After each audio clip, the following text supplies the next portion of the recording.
Hello guys! ఈరోజు video ఏంటంటే, శబరిమల వెళ్తున్నాము. మా అన్నయ్య అయ్యప్ప స్వామి మాల వేసుకున్నారు కదా! స్వాములతో కలిసి అయితే వెళ్తున్నాము. ఈరోజు ట్రైన్ అయితే బాగా డిలే అయింది. ఎంత డిలే అయిందంటే 9:30కి రావాల్సిన ట్రైను 12:45కి వచ్చింది. మీరే చూడండి ఎంత లేట్ అయిందో. మొత్తానికి ట్రైన్ వచ్చిన తర్వాత ట్రైన్ అయితే ఎక్కేసి సీట్‌లో అయితే సెట్ అయిపోయాము. ఇంతకీ ట్రైన్ పేరు చెప్పలేదు కదా! ఎర్నాకుళం ఎక్స్‌ప్రెస్. అందుకే స్వాములతో నిండిపోయింది బోగీ మొత్తం. ఇంక మేము స్టేషన్‌కైతే రీచ్ అయిపోయాము. నేను జర్నీ టైమ్‌లో వీడియోస్ ఏమీ రికార్డ్ చేయలేదు. మాకు అప్రాక్సిమేట్‌గా జర్నీ టైమ్ ఒక 26-27 అవర్స్ అయితే పట్టింది. మేము ఇక్కడికి రీచ్ అవ్వకముందే స్వాములు ట్రావెల్స్‌నైతే ఆల్రెడీ బుక్ చేసి ఉంచారు. ఇంక మేము అది ఎక్కేసి జర్నీ అయితే స్టార్ట్ చేసాం. లొకేషన్స్ అయితే అసలు మామూలుగా లేవు. వర్త్ వర్త్ మనం చేసిన పనులన్నీ వర్తే వర్మ. ఇకపోతే ఇక్కడ రోడ్స్ కూడా చాలా డేంజరస్‌గా ఉన్నాయి. మీరే చూడండి ఇక్కడ. చూసారు కదా! అక్కడి నుంచయితే ఇరిమేలయితే వచ్చాము. వెహికల్ పార్కింగ్ చేసుకున్న తర్వాత స్వాములందరూ ఫ్రెష్ అయ్యి పేడతుల్లి ఆడడానికైతే వెళ్తున్నారు. అలా ముందుకు నడుచుకుంటూ వెళ్తే పేటశ్రీ ధర్మశాస్త్ర స్వామివారి టెంపుల్ అయితే కనిపిస్తుంది. అక్కడికి వెళ్ళి దర్శనం చేసుకొని పేడతుల్లి అయితే స్టార్ట్ చేస్తారు. అసలు స్వాములు రష్ అయితే మామూలుగా లేదు. మీరే చూడండి ఎంతమంది వచ్చారో స్వాములు. ఇంకా నేను శబరిమల వెళ్ళడం ఇదే మొదటిసారి. మీరు ఎప్పుడైనా వెళ్ళుంటే ఒకసారి కామెంట్ చేయండి. శబరిమల వెళ్ళే ప్రతి స్వామి ఎరిమేలిలో ఆగి పేడతుల్లి ఆడైతే వెళ్తారు. అలా కొద్దిగా ముందుకు నడుచుకుంటూ వెళ్తే స్వామివారి టెంపుల్ అయితే వస్తుంది. నేను ఇందాక చెప్పాను కదా పేటశ్రీ ధర్మశాస్త్ర స్వామివారి టెంపుల్ అని, అది ఇదే. ఇక్కడికి వచ్చి కొబ్బరికాయ కొట్టి దర్శనం చేసుకొని అలా ముందుకు వెళ్తే తాళపరమాల అని ఉంటుంది. ఇక్కడ ఉన్న కత్తులు కొంతమంది అయ్యప్ప స్వామి వాడిన కత్తులు, ఇంకొంతమంది ఇంకోటి ఏదో చెప్తున్నారు. మీకు ఏమైనా తెలిస్తే కామెంట్ చేయండి, నేను కూడా తెలుసుకుంటాను కరెక్ట్గా. నేను ఇందాక నుంచి పేడతుల్లి పేడతుల్లి అంటున్నాను కదా, అదేంటో కాదు, ఇదే చూసేయండి.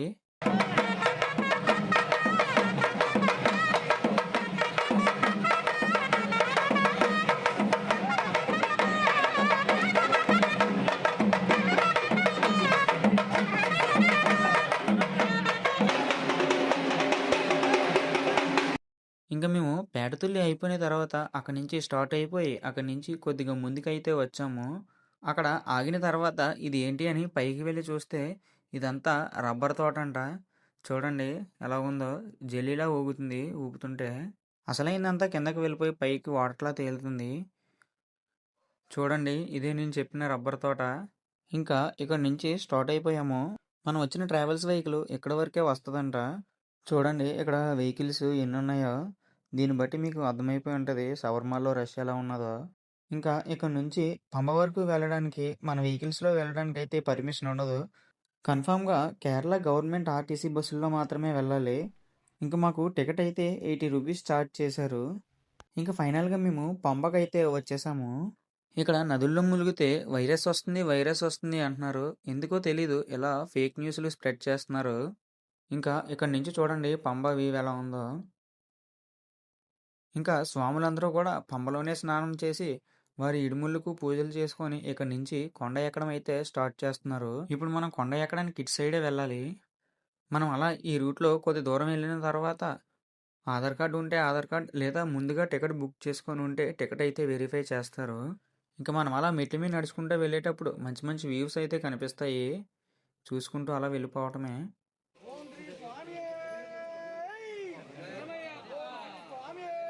ఇంకా ఇక్కడి నుంచి అయితే స్టార్ట్ అవుతుంది మన కొండ ఎక్కడం. ఇదేంటి డౌన్ ఉందనుకుంటున్నారా? కొద్దిగా ముందుకు వెళ్తే ఉంటుంది అసలైన కొండ. ఇంకా అలా కొద్ది దూరం నడుచుకుంటూ వెళ్ళిన తర్వాత స్టార్ట్ అయింది ఇంకా అసలైంది. కొండ ఎక్కేటప్పుడు స్టార్టింగ్లో వీడియో తీయడం మర్చిపోయాను. అందుకే కొద్దిగా దూరం ఎక్కేసిన తర్వాత వీడియో అయితే స్టార్ట్ చేశాను. ఆల్రెడీ చాలా కొండ అయితే ఎక్కేసాము. చూడండి ఇక్కడ నుంచి వ్యూ అయితే ఎలా ఉందో. ఇంకా మళ్ళీ ఎక్కడం అయితే స్టార్ట్ చేసేయాలి. పేడతుల్లి ఆడేటప్పుడు చిన్న బాణం పుల్ల లాంటిది అయితే తలకు పెట్టుకుంటారు. అది ఎక్కడా పాడేయకుండా వచ్చి ఇక్కడైతే గుచ్చుతారు.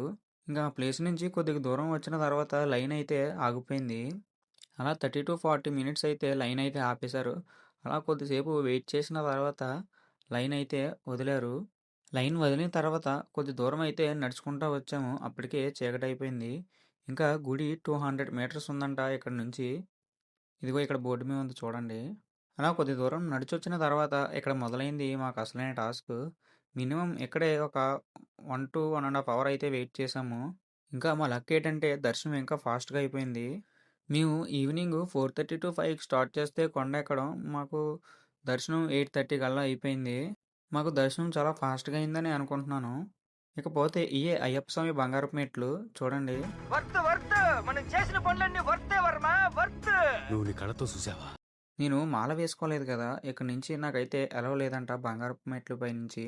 అందుకే అక్కడ సెక్యూరిటీ నన్ను సివిల్ దర్శనం నుంచి వెళ్ళమని బయటికైతే పంపించారు. అటు సైడ్ నుంచి వెళ్ళాలంట. అలా కొద్దిగా ముందుకు వెళ్ళిన తర్వాత నాతో పాటు ఇంకొక నలుగురైతే తగిలారు. చూడండి నా ముందునే వెళ్తున్నారు. వీళ్ళకి కూడా నాకులాగే సివిల్ దర్శనానికి వెళ్ళడానికే ఎటుపక్క నుంచి వెళ్ళాలో వీళ్ళకి తెలీదు. అలాగా వాళ్ళని వీళ్ళని అడుక్కుంటూ అక్కడున్న సెక్యూరిటీని కూడా అడుక్కుంటూ అలా ముందుకైతే నడుచుకుంటూ వచ్చాము. కొంచెం దూరం వెళ్ళిన తర్వాత ఆ వెదర్ అయితే ఉందని చెప్పారు. మొత్తానికి మనం ఎన్నో తిప్పలు పడి ఇక్కడికైతే రీచ్ అయ్యాము. ఇదిగోండి సివిల్ దర్శనం అని ఉంది కదా! ఇక్కడి నుంచి మనం లైన్‌లోకి అయితే వెళ్ళాలి సివిల్ దర్శనానికి. మొత్తానికి ఎన్నో తిప్పలు పడి లైన్‌లోకి అయితే వచ్చాము. మాకు ఈ సివిల్ దర్శనం లైన్‌లో దర్శనం అయితే ఒక 10-15 మినిట్స్‌లో అయితే అయిపోయింది. ఎందుకంటే ఈ లైన్‌లో స్వాములు ఎవరు ఉండరు కదా! అందుకే చాలా ఫ్రీగా అయితే అయిపోయింది. ఇంకా అలా కొద్దిగా ముందుకు నడుచుకుంటా వెళ్ళిన తర్వాత మమ్మల్ని కూడా స్వాములు వెళ్ళే లైన్‌లో అయితే కలిపేశారు. కలపడం అంటే అలా పక్క నుంచి పంపించారు. పక్కన వేరే లైన్ ఉంది సెపరేట్‌గా. అక్కడి నుంచి పంపించారు. ఇంకా ఇక్కడ నుంచి చూడండి అయ్యప్ప స్వామి గుడి ఎలా కనిపిస్తుందో బంగారపు గుడి. ఫైనల్‌గా మనం గుడి దగ్గరికైతే వస్తాము. ఇంకా మన దర్శనం అయితే కంప్లీట్ అయిపోయింది.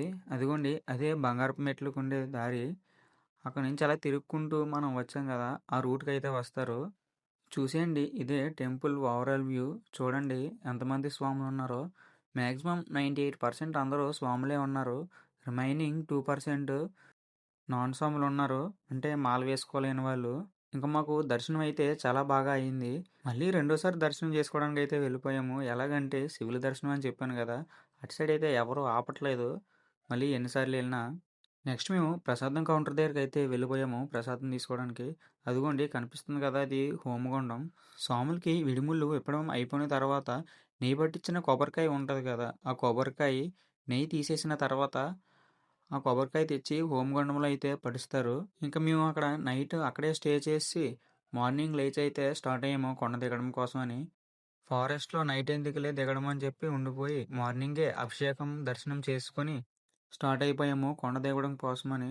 చూడండి ఇక్కడ డోలులో మోస్తున్నారు కదా! కొండ ఎక్కలేని వాళ్ళ కోసం ఇటువంటిదైతే పెట్టారు. 6,000 అయితే చార్జ్ చేస్తారు పర్ పర్సన్‌కి. పైకి వాళ్ళే మోసుకొనెళ్ళి మళ్ళీ రిటర్న్ వాళ్ళే తీసుకొస్తారంట. చూడండి కొండ ఎంత హైట్ ఉందో.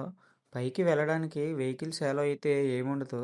నైట్ టైంలో అయితే ట్రాక్టర్స్‌తో తిరుగుతాయి. స్వాములు పైకి ఎక్కడానికి ఒక వే, దిగడానికి ఇంకో వే ఉంటది. 2 సెపరేట్‌గా ఉంటాయి. మొత్తానికి కొండ అయితే దిగి వచ్చేసాము. స్టార్టింగ్ మనకి ఆధార్ కార్డ్ చెక్ చేశారని చెప్పాను గదా! అక్కడ వరకైతే వచ్చేసాము మొత్తానికి.